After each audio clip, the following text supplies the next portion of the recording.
Once the presence of life was established with reasonable confidence, attention shifted toward two interconnected themes. The first involved origin, the second concerned consequence. Together they defined the broader significance of a single organism that had endured in ice for epochs. Clues to origin came from geological context and from the chemistry of the surrounding ice. Analysis of trace minerals and isotopes indicated that, at the time of entrapment, the region had experienced unusual geothermal activity. Subglacial eruptions and circulating warm fluids could have created temporary habitats far below the surface, pockets of liquid water rich in dissolved compounds. Within those habitats, ecosystems might have evolved in isolation from the rest of the planet, shaped by extreme pressure, constant darkness, and strong chemical gradients. If the trapped organism evolved in such a deep, isolated environment, its unusual molecular systems could represent an independent experiment in biochemistry conducted by Earth itself. In this view, the creature was not an alien visitor, but a distant cousin to familiar life, one that took a radically different path when early conditions allowed multiple possibilities. The divergence in its genetic structures and metabolic pathways would then record a chapter of evolution that continued in hidden reservoirs long after the surface biosphere followed other routes. A more speculative interpretation considered material from beyond Earth. Certain elemental ratios and structural motifs in its information molecules resembled predictions from models of life adapted to icy moons with subsurface oceans. Comets and meteorites are known to transfer organics between celestial bodies. The discovery of a complex organism with unfamiliar biochemistry locked in ancient terrestrial ice raised the possibility of seeding events that introduced non-native life forms to early Earth environments. While direct proof remained elusive, the idea attracted intense interest because it connected the specimen to the wider question of life in the universe. In parallel with discussions of origin came careful assessment of risk.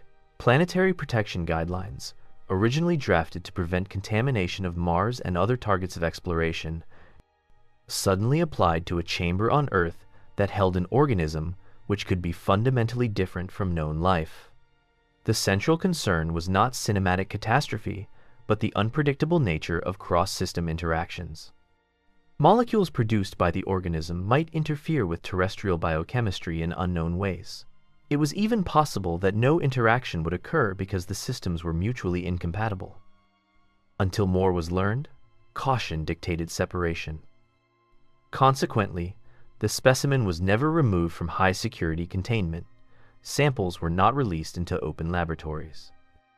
All analyses occurred through remote manipulation or through the study of extremely small extracts rendered non-viable before leaving the inner capsule. The organism itself remained intact, in a carefully maintained state between full dormancy and full activation. In public accounts, this precautionary stance sometimes appeared anticlimactic, yet it reflected a measured respect for both the potential value and the unknowns involved. Over time, the accumulating data from this quiet research effort influenced multiple fields. Instrument designers for icy moon missions incorporated lessons from the spectral features and electrical patterns associated with the specimen. They adjusted sensors to recognize similar signals when probing the crust of Europa or the plumes of Enceladus. Climate scientists used the surrounding ice records to refine models of past glacial dynamics, connecting geothermal hotspots to global patterns of ice sheet stability. Philosophers and ethicists revisited long-standing debates about what constitutes life and about the responsibilities of a species that can uncover and manipulate it across cosmic and temporal boundaries. In the narrative frame of a documentary, this story ends not with dramatic revelation, but with a continuing sense of suspended possibility. The creature in ice remains, for now, within its nested capsules, occasionally subjected to gentle cycles of temperature and chemistry that coax it into low-level activity. Each experiment yields new glimpses into a biology that operates according to rules both familiar and strange. There is no final statement because each answer opens further questions. Still, one conclusion can be drawn with some confidence. Life is more robust and more inventive than many earlier models allowed. It can survive in deep, cold, and darkness for spans of time that dwarf recorded history. It can organize matter around principles of information and metabolism that differ from those found in everyday organisms, yet remain coherent and functional when reawakened. The trapped creature, still alive in its frozen chamber, stands as a witness to that resilience. Whether it represents a lost branch of Earth's own family tree or a visitor from distant worlds, it expands the concept of what living systems can be. And as long as it rests within the ice that once imprisoned it, carefully observed yet not fully unleashed, it reminds observers that the planet holds stories far older and stranger than those written on its surface, waiting in silence for the moment when curiosity and caution meet. The first signs of the anomaly appeared as data points on a screen rather than as any dramatic shape in the snow. From satellite surveys and ground radar, a narrow valley below a remote polar plateau had already been mapped as a region of unusual reflectivity. The ice there recorded a story that stretched back more than 1,000,000 years, layer upon layer of compressed snowfall preserving volcanic ash, fragments of atmosphere, and genetic traces of extinct ecosystems. When a deep drilling program finally reached that zone, it was expected to reveal more of the same slow archive of climate history. Instead, it revealed a signal that looked alive. The core that contained it did not look remarkable at first glance. It was a pale blue cylinder of ice, a little cloudy, threaded with fine veins of trapped air. Only when the segment passed under bright light and through a battery of scanners did the anomaly emerge. A dense inclusion, darker than surrounding ice, appeared at a depth corresponding to a time before modern humans. The inclusion reflected different wavelengths than rock or sediment. It produced faint but repeating patterns when bathed in certain frequencies. It absorbed energy in a way that resembled tissue more than mineral. In the first phase, the discovery was treated as a curiosity, a potentially unknown microbe-rich layer, or a clump of preserved organic debris. High-resolution imaging changed the scale of the mystery. Within the ice, surrounded by concentric halos of refrozen melt, lay a compact form about the size of a human torso. It was asymmetrical yet oddly patterned, with ribs and lobes, and what looked like articulated segments. No familiar animal matched its outline. It did not resemble any fossil in polar records, nor any known modern organism whose remains might have been transported by wind or ocean current. The core was dated through gas analysis and isotope ratios. The surrounding layers belonged to a climatic era when vast glaciers advanced and retreated with slow regularity. At that age, large land animals existed far from this polar desert, and small aquatic creatures thrived in subglacial lakes. Yet, the inclusion lay in ice that appeared to have formed in situ, with no clear path from ocean or lake to this plateau. The more carefully the surrounding stratigraphy was modeled, the more isolated the object seemed in both space and time. From a documentary perspective, the discovery represented a collision between disciplines. Glaciology provided the temporal framework, geophysics mapped the subsurface structure, and cryobiology prepared to test any preserved cells for viability. There was also a less visible field involved, the study of planetary protection, usually concerned with contamination between Earth and other worlds. As soon as the scale and integrity of the inclusion became clear, questions arose about its origin and about how carefully it should be handled. Preliminary spectral analysis suggested complex organic molecules locked within the darker mass. Chains of carbon, nitrogen, and phosphorus appeared in ratios common to terrestrial life, yet certain peaks in the spectra did not match familiar biopolymers. At the same time, the mass exhibited a subtle internal ordering that was neither crystalline nor random. Under polarized light, faint bands and nodules appeared like the ghost of a vascular system, yet they branched in patterns that defied ordinary anatomy. In documentaries that reconstruct scientific turning points, there is often a single moment that changes the framing of the story. In this case, that moment came when a thin slice of the inclusion, still enclosed in its ice matrix, was cooled under controlled conditions and examined with advanced microscopy. Embedded within the frozen medium were structures that resembled cells, yet each contained subunits arranged in tightly coiled lattices unknown in any catalog of terrestrial biology. The structures were intact, not crushed or degraded, as if the surrounding ice had protected them from the usual decay. At that stage, the phrase "still alive" remained only a hypothesis, almost an overstatement. The object was classed as an exceptional specimen of ancient organic matter. All that was known for certain was that it had survived intact for hundreds of thousands of years, sealed in darkness and cold, and that its internal architecture hinted at the possibility of reanimation if the right conditions could be found. The next step, therefore, was not dramatic extraction for public display, but meticulous planning of containment and study, with protocols that assumed the most cautious interpretation of the word's living system. The actual liberation of the specimen from its glacial prison took place in an environment far removed from snow and wind.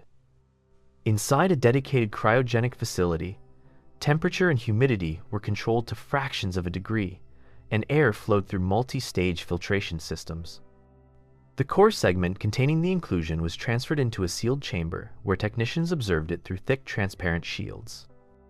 Every action was recorded on multiple cameras, not for spectacle, but for the exact reconstruction of each procedure.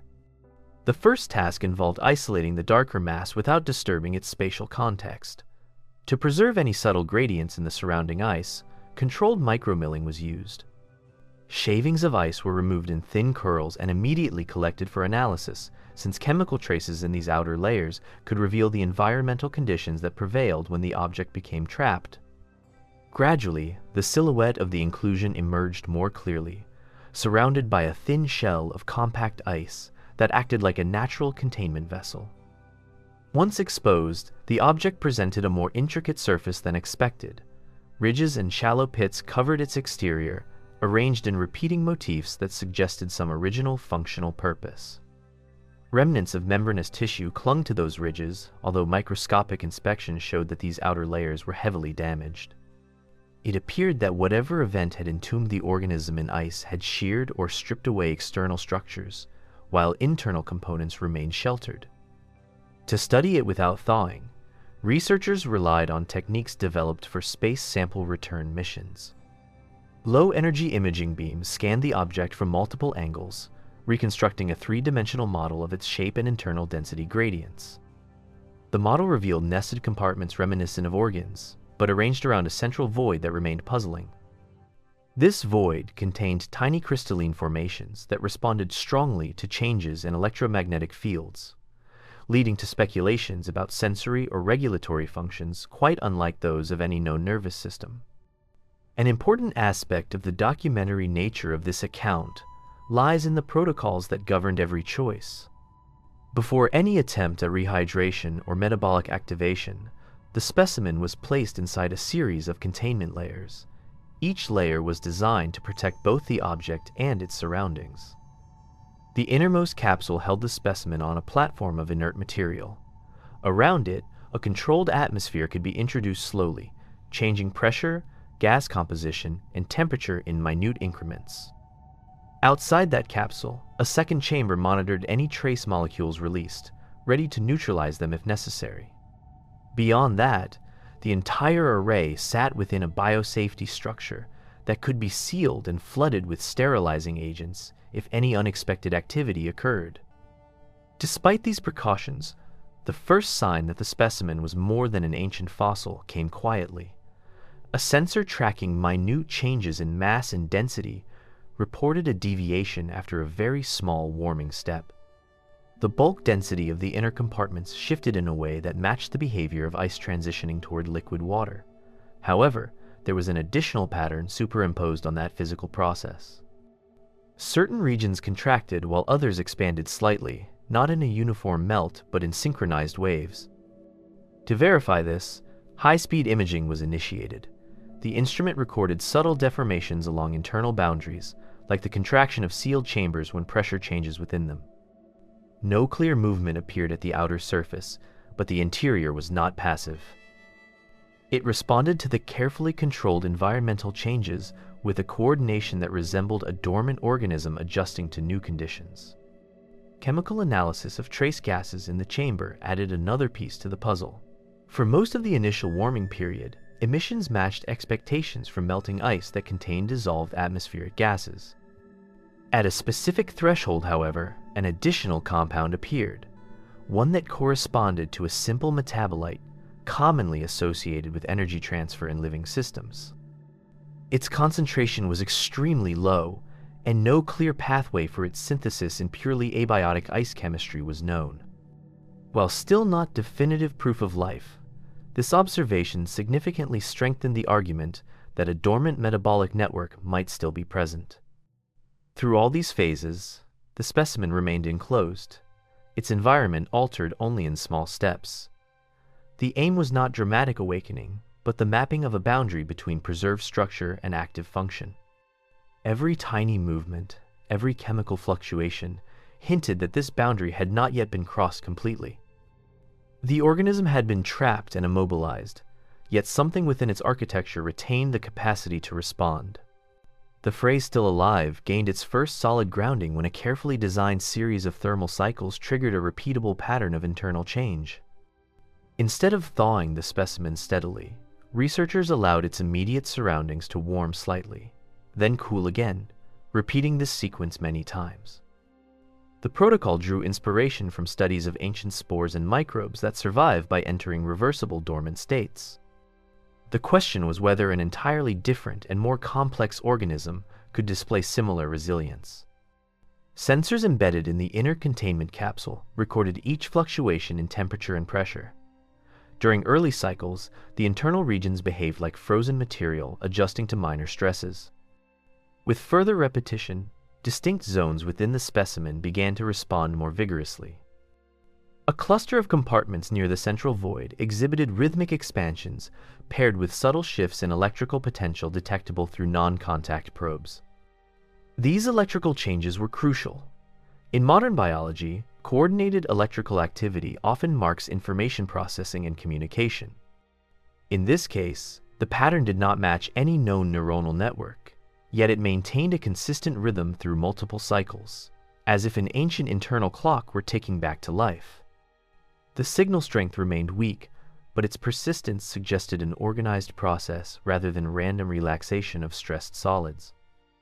At roughly the same stage, microfluidic channels in contact with the specimen registered the movement of liquid within its outer layers. Under enhanced magnification, thin films of brine crept along microscopic pathways, carrying dissolved ions and organic molecules. It appeared that partial thawing had reconnected isolated pockets of preserved tissue, allowing them to exchange chemical signals. In situ spectroscopy detected gradual changes in the ratio of specific molecules consistent with slow energy metabolism. To confirm that these changes originated from the specimen and not from contamination or artifact, control experiments were performed with similar ice cores that contained ancient but clearly dead organic material. When subjected to the same thermal cycling, those control samples produced no sustained electrical patterns and no comparable metabolic signatures. They released trapped gases and then fell chemically silent. The contrast between controls and the central specimen became one of the strongest arguments that it retained some form of life. Another significant development came from genetic analysis. Shavings collected from just inside the outer tissue were treated with methods capable of recovering extremely fragmented nucleic acids. The sequences obtained were unlike any cataloged lineage. They encoded structures that did not fit the standard triplet-based genetic code used by terrestrial life, yet they displayed ordered repetition, modular organization, and error correction motifs familiar from information-carrying molecules. This raised a provocative possibility. The organism might represent a branch of life that diverged very early in Earth's history, or perhaps originated elsewhere before arriving on this planet. From a documentary point of view, this was the moment when the narrative expanded beyond polar science. Astrobiology, the field that studies potential life beyond Earth, suddenly had not just theoretical models, but a tangible specimen locked in ice. The patterns observed in its molecular architecture could inform the design of future instruments bound for icy moons, comets, and other worlds where frozen oceans may harbor dormant organisms. The specimen served as a bridge between deep time and cosmic possibility. Still, caution remained paramount. the inner environment of the containment capsule was never allowed to reach conditions that would support rapid proliferation. Temperature remained low, nutrients were scarce, and oxygen levels were carefully regulated. The aim was to awaken enough function to observe basic processes while preventing uncontrolled growth or structural collapse.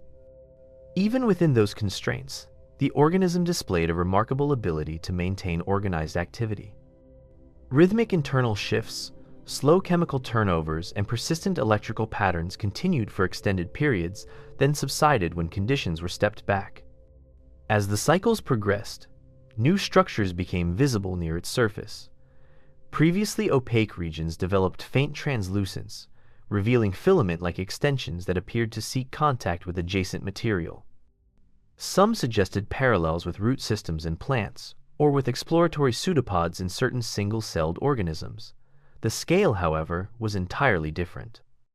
This was a multi-compartment entity behaving as a unified whole, adapting with evident sensitivity to its environment. By the time these observations accumulated, the scientific community following the work began to accept a tentative conclusion. The creature found trapped in ice was not simply a preserved corpse. It was a dormant being capable of slow yet coordinated reactivation under conditions that resembled those of its ancient habitat. Its life did not resemble familiar biological rhythms of beating hearts or rapid cell division. Instead, it unfolded on a glacial timescale, with each adjustment measured in hours or days rather than seconds. Yet by all the criteria that matter, it was still alive. We upload new videos every single day, so make sure to subscribe and turn on the notification bell so you never miss what's next. If you enjoyed this video, don't forget to leave a like, it really helps the channel grow. Tell us in the comments what you'd like to see next. Your ideas might be in our next upload. Thank you so much for watching and for being part of our community. Stay tuned, stay curious, and we'll see you in the next video.